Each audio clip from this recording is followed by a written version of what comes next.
आप सभी भाई बहनों को सिस्टर रीना की तरफ से जय मसीह की। मेरे प्रिय, एक बार फिर से हम आपके बीच में परमेश्वर के कुछ सुंदर वचनों को लेकर आए हैं। आइए हमारे साथ निकालेंगे परमेश्वर के वचनों को। नीति वचन उसका 28 अध्याय उसका 13 और 14 पद में हम देखेंगे परमेश्वर का वचन हमें क्या कहता है। जो अपने अपराध छिपा रखता है उसका कार्य सफल नहीं होता। हालेलुया। तो मेरे प्रियो, आज जो हम देख रहे हैं परमेश्वर के वचन में लिखा हुआ कि जो अपना अपराध छुपा कर रखता है उसका कोई भी कार्य सफल नहीं होता। मेरे प्रियो, जो इंसान, जो मनुष्य अगर गलती करके, गुनाह करके उसे छुपाता है, उसे जाहिर नहीं करता और वो अपने गुनाहों को नहीं मानता कि मैं गुनहगार हूँ, तो वो परमेश्वर का वचन कहता है कि उसका कोई भी काम सफल नहीं होता है। जैसा कि मेरे प्रियो, हम देखते हैं कि बाइबल के अंदर जब उत्पत्ति की किताब को हम पढ़ते हैं, जो परमेश्वर की पहली पुस्तक जो वहाँ पर है उत्पत्ति की किताब, जिसमें सबसे पहला मनुष्य बनाया गया जिसका नाम आदम था और उसकी पत्नी हवा, और जो पहला मनुष्य था आदम और हवा, जब दोनों बनाए गए तो वहाँ पर जब हवा को शैतान ने भड़काया और शैतान की बातों में आकर के हवा ने उस फल को खाया जिस फल को खाने के लिए परमेश्वर ने आदम को मना किया था कि तू सब फल खाना, लेकिन इस जो वाटिका का जो बीज के पेड़ है अच्छे और बुरे का फल उसको मत खाना। लेकिन जब उस शैतान जो था वो सांप के रूप में आकर के हवा के पास आकर उसको कहा तो इस फल को खा, ये फल बहुत अच्छा है, तू इसको खाएगी तू बहुत बुद्धिमान हो जाएगी, तेरी आंखें खुल जाएगी, तू बुद्धिमान हो जाएगी। तो मेरे प्रिय, उस हवा ने उस लालच में आकर के फल को खाया तोड़कर, और अपने भी खाया, अपने पति को भी खिलाया, दोनों के दोनों नंगे हो गए मेरे प्रियो। और उसी टाइम दोनों छुपने लगे परमेश्वर की हजूरी में, परमेश्वर के उस बगीचे में जहाँ परमेश्वर ने फल खाने को दिया। अब वो दोनों के दोनों छुपना शुरू हो गए। लेकिन मेरे प्रियो, जब सांझ के समय परमेश्वर का आत्मा फिर आया उनसे बात करने के लिए, और परमेश्वर ने कहा आदम तू कहाँ है, आदम तू कहाँ है। तो आदम ने कहा कि मैं यहाँ हूँ। तो उसने कहा तू वहाँ क्यों? कहते मैं डर के मारे छुपाऊँ। कहते तू क्यों डरा? तू कहा? कहते मैं नंगा हूँ। तो कैसे नंगा हुआ? आदम मैंने तुझे नंगा नहीं बनाया, परमेश्वर ने कहा। तो जब परमेश्वर का आवाज़ सुना उसने, आदम और हवा ने सामने आकर के, और जब परमेश्वर ने उसे पूछा तब आदम ने बताया कि देख परमेश्वर, जो स्त्री तूने मेरे साथ रहने के लिए दिया था इसने मुझे फल खिलाया है। और जब स्त्री से पूछा तो स्त्री ने कहा जो ये सांप ने मुझे लालच दिया है। तो मैंने क्या था, तो तीनों ने वहाँ पर क्या किया, एक दूसरे पर दोष लगाया, लेकिन किसी ने अपनी गलती को नहीं माना, अपने गुनाह को किसी ने नहीं माना। अगर उस समय आदम अपनी गलती को मान लेता कि प्रभु मुझसे गलती हो गई है, मैं अनजाने में आ करके अपनी पत्नी की बात में आ करके मैंने फल खाया है, तो परमेश्वर माफ़ कर देता। अगर हवा माफ़ी मांग लेती कि परमेश्वर मैं लालच में आ करके फल को खा लिया, तो प्रभु मुझे माफ़ कर दे, तो वो भी माफ़ हो जाता। और अगर सांप जो था भड़काने वाला था, तो आज उसके चलते आज ये दोनों श्रापित हो गए और नंगे हो गए, और परमेश्वर के हजूरी से जो बाहर निकल, क्योंकि उनका जो कार्य था परमेश्वर ने उनको अधिकार दिया था हर एक प्रकार के जानवरों पर, हर एक सांप बिच्छू शेर भालू सब पर उनको अधिकार दिया था, और उनके अंडर में, आदम के अंडर में सब लोग थे। लेकिन जब उन्होंने परमेश्वर का हुक्म तोड़ा और परमेश्वर से आगे अपनी गलती को नहीं माना, अपने आप को गुनहगार नहीं समझा, अपने आप को सच बताया, दूसरों को एक दूसरे को दोष लगाते रहे, लेकिन उसी समय परमेश्वर का वचन बताता है कि जो परमेश्वर को अधिकार दिया था, आदम को दिया गया था, वो अधिकार से वंचित हो गए। और उस बगीचे से जहाँ पर परमेश्वर का आत्मा हमेशा काम करता था, उस बगीचे से आदम और हवा को बाहर निकाल दिया गया। मेरे प्रिय, एक छोटी सी गलती थी, सिर्फ उन्होंने माफ़ी नहीं मांगा, अपनी गलती का इकरार नहीं किया। अगर उस दिन वो गलती को मान लेते और छोड़ देते तो परमेश्वर उन पर दया करता। मेन बात आज हम यही सीख रहे हैं कि जो परमेश्वर का वचन कहता है, जो अपनी गलती को मानकर छोड़ता है उस पर दया की जाती। आदम और हवा ने अपनी गलती को ना माना ना छोड़ा, इसलिए उनकी पीढ़ी दर पीढ़ी जो आज की जनरेशन है सब पापी होती चली गई, और आज भी गुनाह बढ़ता गया, पाप बढ़ता गया, कोई भी माफ़ी नहीं पाया। और इसी माफ़ी के लिए प्रभु यीशु मसीह को हमारे लिए आना पड़ा। तो सिर्फ छोटी सी गलती के कारण आज इतनी बड़ी सज़ा हो रही है। हाँ, आगे देखेंगे। परंतु जो उनको मान लेता और छोड़ भी देता है उस पर दया की जाएगी। हालेलुया। तो मेरे प्रियो, यहाँ पर दूसरी बात लिखी गई है कि परंतु जो कोई मानता है अपनी गलतियों को और छोड़ देता उस पर प्रभु दया करता है।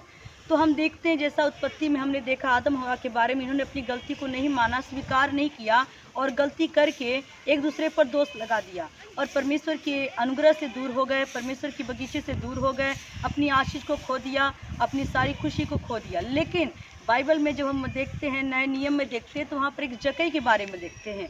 जक्कई के जीवन से देखते हैं, जो जक्कई था एक पद का जो था बहुत ऊंचा था, लेकिन कद का बहुत छोटा था। वो नाटा था, पद का तो बहुत बड़ा था, वो सरदार था, चुंगी लेने वालों का सरदार था, लेकिन जो उसका हाइट थी वो बहुत छोटी थी, वो नाटा था। लेकिन मेरे प्रियो, एक रोज़ जब प्रभु यीशु मसीह की चर्चा उसने सुनी कि प्रभु यीशु मसीह जो है चंगा करता है और वो लोगों को माफ़ भी करता, क्षमा करता, तो जक्कई के मन में बहुत ही एक विचार बना कि मैं प्रभु का दर्शन करूंगा, मैं प्रभु यीशु मसीह को देखूंगा, आखिर प्रभु यीशु मसीह है कौन। तो उसको देखने की लालसा रख करके और जक्कई ने जा करके गुल्लर के पेड़ पर चढ़कर बैठ गया। तो मेरे प्रियो, एक बड़ा सरदार, जो चुंगी लेने वालों का सरदार होते हुए भी सिर्फ पद का ऊंचा था, कद का छोटा था, लेकिन फिर भी प्रभु से मिलने की आस लगाया, पेड़ पर चढ़ गया। उसने अपने पद की परवाह नहीं की, वो पेड़ पर चढ़ा कि प्रभु का आज मैं दर्शन करूंगा। तो मेरे प्रियो, जब उस रास्ते प्रभु यीशु मसीह गुजर रहे थे, अचानक प्रभु यीशु मसीह जब गुजर रहे थे और प्रभु यीशु मसीह ने उस पेड़ पे ताका जहाँ पर जक्कई बैठा हुआ था, जहाँ पर जक्कई बैठा हुआ था, प्रभु यीशु मसीह उधर निगाहें किए। क्या प्रभु यीशु मसीह को पता था?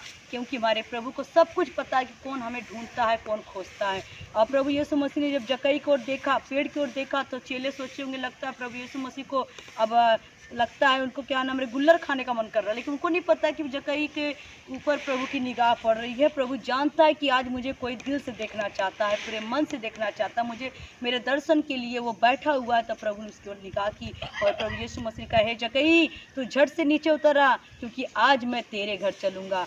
और सचमुच जक्कई का खुशी का ठिकाना नहीं रहा कि जिस प्रभु को मैं एक नज़र देखने के लिए तरसता था, जिस प्रभु को मैं एक बार देखने के लिए तरसता था, आज वो प्रभु मेरे घर में आने के लिए तैयार है।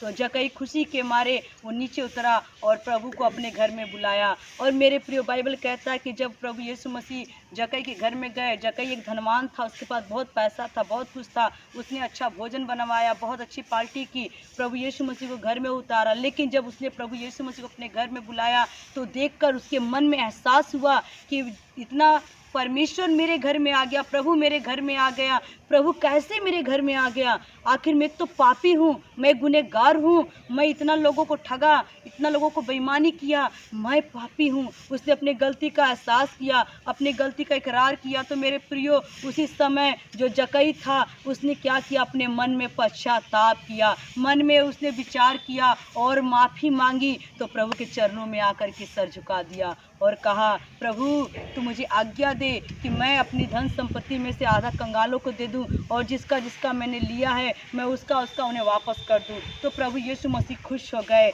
और उसके कामों से खुश हो गए, उसके मन फिराने से खुश हो, क्योंकि उसने अपनी गलती का इकरार किया।